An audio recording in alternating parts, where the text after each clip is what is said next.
பேர் வந்து சாலமன்.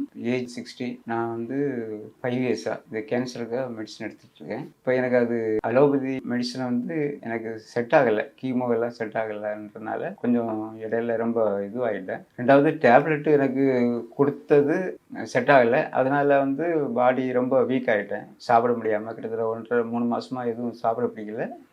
இப்போ உங்களுடைய இது இப்போ தெரிஞ்சு தான் இந்த இதுக்கு ஆயுர்வேதிக்கு நான் வந்திருக்கேன். இன்னும் தான் ஸ்டார்ட் பண்ணுற மெடிசன். இதுலேருந்து நான் இதுக்கு மேலே நான் சொல்கிறேன். உடம்புல வந்து யூரின் எரிச்சல் இருந்துட்டு இருந்து யூரின்ல பிளட்டு போகும். அடிக்கடி யூரின் போகும்போது பிளட்டு போயிடும். அதான் ப்ராப்ளம். அதுலேருந்து யூராலஜி பார்த்துட்டு அவங்க வந்து பயாப்சி பண்ணி பார்த்துட்டு அதுலேருந்து வந்து எனக்கு இந்த பெட் ஸ்கேன் எடுக்க சொன்னாங்க. பயாப்சி பண்ணும்போது ரிப்போர்ட்டில் வந்து கேன்சருக்குன்னு வந்துச்சு. பெட் ஸ்கேன் எடுத்துட்டு தான் அப்புறம் தான் ஹாஸ்பிட்டலில் ட்ரீட்மெண்ட் ஆரம்பித்தேன் நான். அது ஒரு 5 வருஷத்துக்கு ஆகுது. இப்போ ஃபஸ்ட்டு கீமோ கொடுத்தாங்க. செகண்ட் கீமோவுக்கு கையில் வந்து இது மாதிரி அலர்ஜி மாதிரி வந்தனால அது அப்படியே ஸ்டாப் பண்ணிட்டேன். அப்புறம் வந்து கூட வந்து மெடிசனும் கொடுத்துட்டு இருந்தாங்க, மாத்திரையும். அதை எடுத்துகிட்டு இருந்தேன். மெடிசனோட வேலை செய்யாதனால திருப்பி டாக்டர் போகும்போது அவர் வந்து மெடிசன் மாற்றி கொடுத்தாரு. மாத்திரை மாற்றி கொடுத்தாரு. அந்த மாத்திரையிலேருந்து எனக்கு அலர்ஜி வந்து ஸ்டாப் பண்ண சொன்னாங்க.